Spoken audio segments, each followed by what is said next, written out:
Eto, yung palang security ni BP Sara na naka-assign sa Presidential Security. Vice Presidential Oo, kasi PSG, oo. PSG kasi vice tsaka pati VPSG, presidente, no? Eh, Nababanggit kasi na yung mga yun, sina Colonel Lachica, nakasuhan din. Colonel Nolasco, iniimbitahan Mm-mm. sa Committee on Good Government dahil nabanggit ng mga Special Disbursing Officer. Background lang po ito na yung winidrang mga 100 million mahigit na piso Mm-mm. para sa confidential funds, sa kanila po inabot ni na Paharda at ni Acosta. Bukod pa doon yung kaso naman ng QCPD kay La Chica. Bukas pa yon. Isa Bukod pa pa yan. yon. Pero Oo. pa yung inalis, Yes, aalisin muna. papalitan ng mga 24 na PNP. Oo, aalisin muna kasi nga, hindi naman sila makaka-concentrate sa kanilang duties kung meron nag-iimbestiga sa kanila, di ba? At yung panawagan, pag-udyok daw ni Pangulong Duterte sa Armed Forces of the Philippines na Yan. tigil na ang suporta Oo, parang sa adik coup. na Parang Pangulo ganon. daw na si Bongbong Marcos. Colonel Francel Padilla, spokesperson Armed Forces of the Philippines. Colonel Padilla, salamat po uli at na talaga nasa sentro ngayon ng AFP din sa mga usaping ito. Maraming salamat po. Good morning po, ma'am. Good morning, Sir Igan and Ma'am Connie. Magandang umaga po sa inyong mga taga-subaybay. Opo, bagamat nung una namin kayo nakapanayam nung Lunes, ay tiniyak nyo na ang katapatan ng ating Yes. armed forces, ang tatahang lakas ay nasa konstitusyon. May panibago nga pong naging statement nung isang araw si dating Pangulong Duterte na parang china-challenge ang mga sundalo, militar natin dahil sila lang daw makakalutas sa pagkakawatak-watak ng bansa ngayon, Colonel Padilla. Paano po ito na-take ng liderato ng AFP at ano naman yung katiyakan ng publiko para po sa pananatili ng ating kapayapaan at kaayusan? Sir Igan, no, yung panawagan po for the Armed Forces of the Philippines to intervene po dito sa mga nangyayari po sa ating politika, hindi po trabaho ng Sandatahang Lakas ng Pilipinas yon. Opo. Ang trabaho po namin is para po maprotektahan po ang ating mga kababayan, ang ating Republika ng Pilipinas, of course, ang pag-depend po ng ating teritorya na ating soberanya. Ang gusto po nating i-emphasize dito, Sir Igan and Ma'am Connie, no, we should not lose focus on the bigger picture that is at hand. Meron pa rin po talaga tayong hinaharap na mas malaking hamon.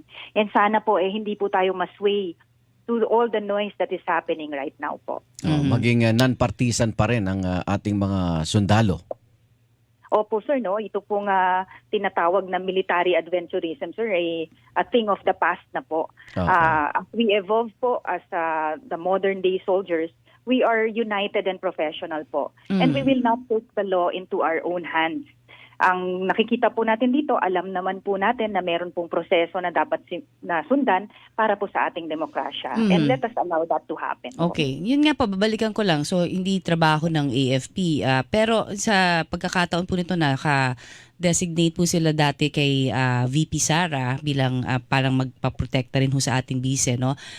Siyempre parang ang impression po kapag matagal ka nang nagsisilbi, 'di ba, sa isang tao, in general po ito, parang nagkakaroon kayo ng relationship, therefore hindi na rin maiwasan na nagkakaroon din po ng kumbaga loyalty, no, doon sa pinagsisilbihan. In that regard, doon po sa mga akusasyon po ng QCPD sa pambabalya o pangharang po ng tauhan po ng AFP rin, ano po ang inyong magiging patakaran doon para doon sa mga susunod pa sigurong ma-assign sa iba pong mga politiko? Diyan naman po, ma'am, ang loyalties po namin is to the position that they hold po.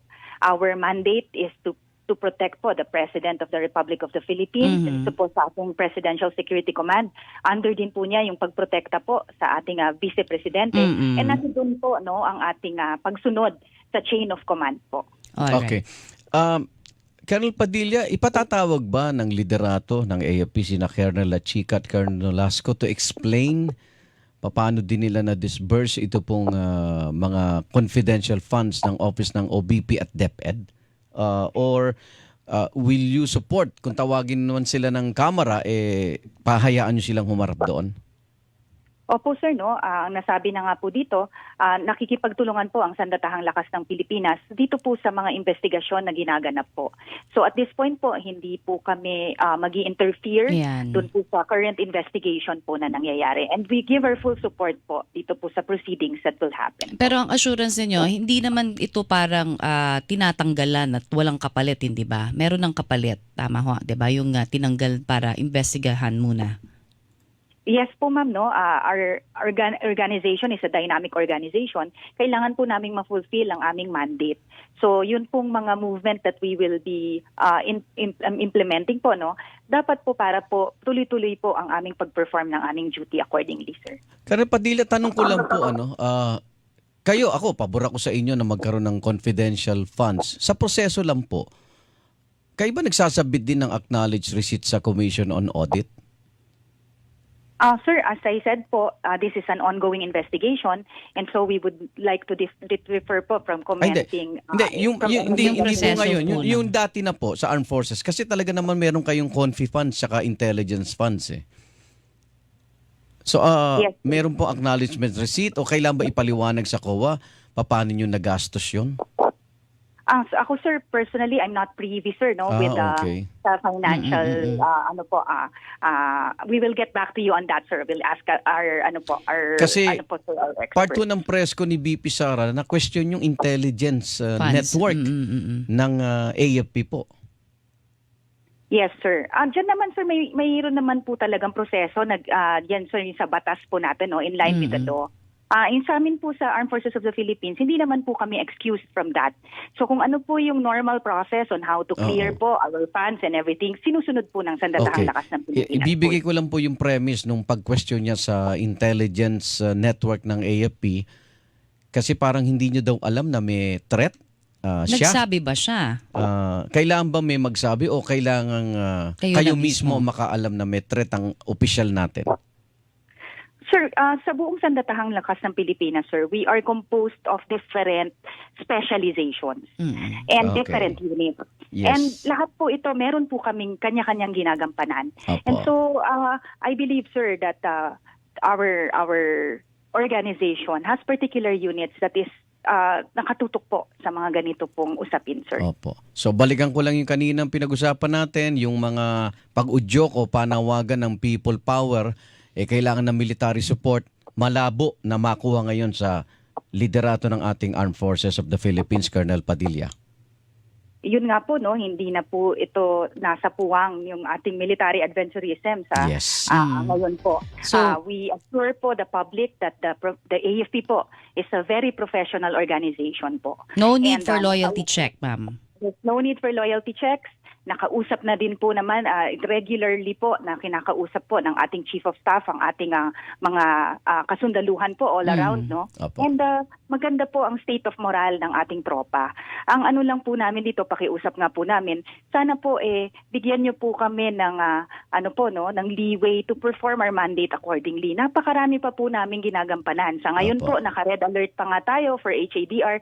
Sana po payagan niyo po kami na tuloy-tuloy po itong aming pagserbisyo para sa bayan na wala pong mga hindrances or noise on the sideline. Ginamit ko lang, HADR. red alert saan po?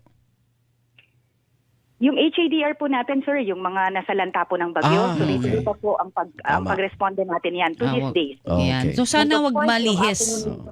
Opo, yung ating geopolitical tension, sir, it's still abound. Recently nga po, no, may nahuli nga pong undocumented na mga Chinese that is already within our waters. So sana po we don't get blinded by the noise around us and still be able to look at the bigger picture of the greatest challenge that we have to face. Magandang paalala. Kasi Meron pa syempre, tayong West sinasabi- Philippine Sea. Yun nga kasi parang sinasabi nga, di ba, Colonel, pagka tayo ay masyadong nag-focus dito sa political aspect ng mga problema, baka natutuwa yung mga gustong sumakop sa atin. Di ba? Yun nga po, ma'am. Opo. Batuan-tuwa, dumarami Diba? dumarami barko nila. Okay. Well, Colonel Padilla, sa mga sundalo natin, saludo po kami Thank you sa katapatan serbisyo. niyo sa bansa at sa saligang batas po. Ingat po kayo. Mabuhay. Maraming salamat po. Hilingan, walang pinoprotektahan.